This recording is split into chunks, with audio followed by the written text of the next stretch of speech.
Hello and welcome to Rain and Rail Enthusiast and another one of our series along the railway line.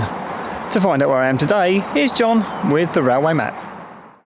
The Kent Downs line runs from Ashford International all the way through to Kemsing. But I shall not be visiting Kemsing as I visited that on my top 10 least used stations in Kent series. A link is in the description below. And today I'm at West Malling.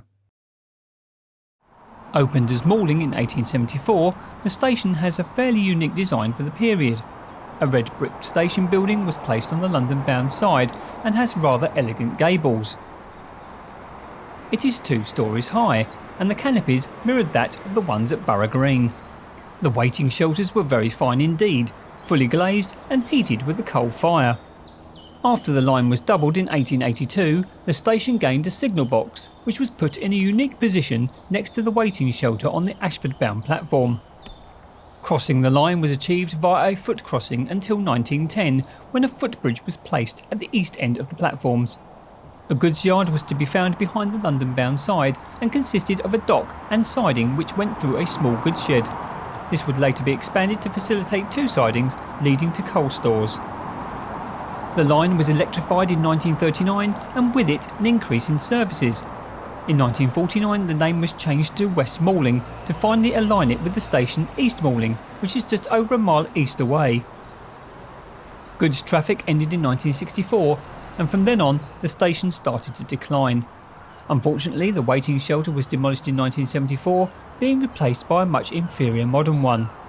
The signal box did remain next to it however, but it became disused in 1983. The nearby West Malling airfield slowly became a commercial and residential setting in the late 1990s and became known as Kings Hill, thus the station gained the suffix for Kings Hill at this time. At time of filming, passenger traffic is provided by Class 375 and 377 electric multiple units.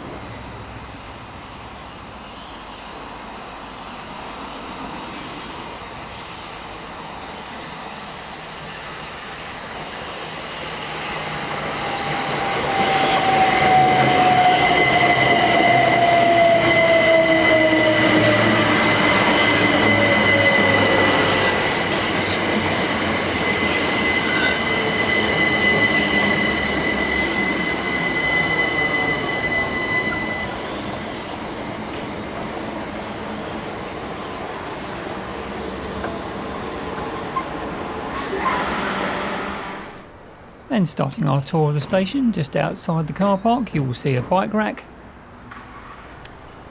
And this location gives you an excellent view of the station building.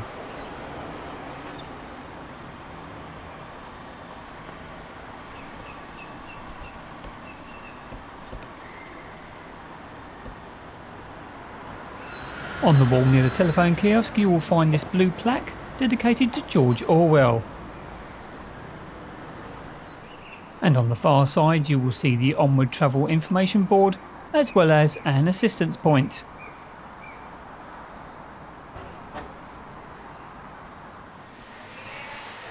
Entering the booking hall you will find it has nice high ceilings and there are plenty of information posters adorning the walls. The ticket office is on the right hand side.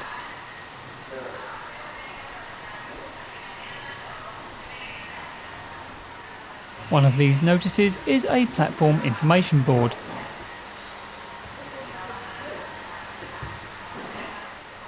A small door on the left hand side leads you to the waiting room and toilets, and this is where you will also find the station's coffee shop.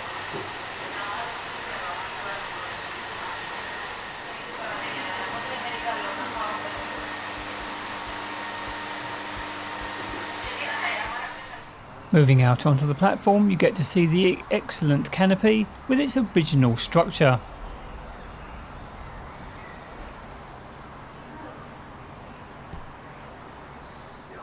And under this canopy you will find a ticketing machine.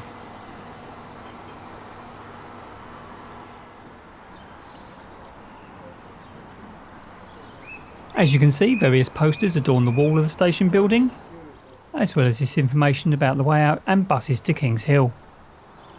If you look across to the other platform, you will find there is another entrance, as well as some bike racks and some waiting shelters.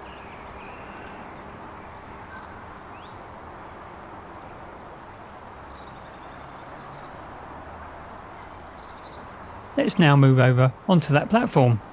And as you can see, that other entrance has a platform information board as well as an onward travel information board. Moving forward from that, you will see an assistance point, as well as the aforementioned bike racks and waiting shelter.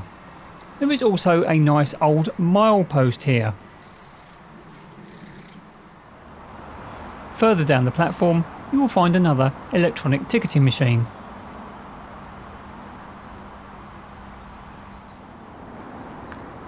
Both platforms benefit from dot matrix displays, although the one on platform 1 is a little bit more detailed. The statistics for Westmoreling are that it opened in 1874. It currently has 1 train per hour in both directions off peak, with additional services during peak times, and the entry and exit figures for 2019-2020 were 844,916. Westmoreling still has charm, mainly due to the extensive station building. It is a fairly busy station, being that it serves the huge Kings Hill development. However, it is a shame that the original shelter and signal box no longer remain, as having them here would have elevated the station significantly. For the enthusiast, it has a picture postcard quality if photos are taken with the main station building in shot, and although it can get busy, outside of the peak it is relatively quiet, which is excellent for videography.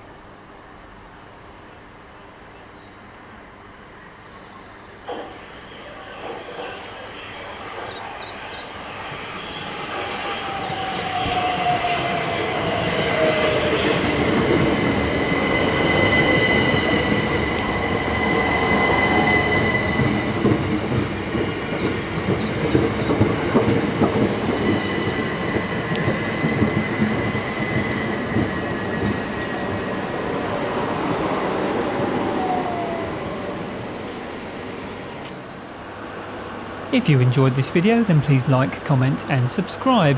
And if you can, get out there, get on the railway and see where it takes you. Thanks very much for watching.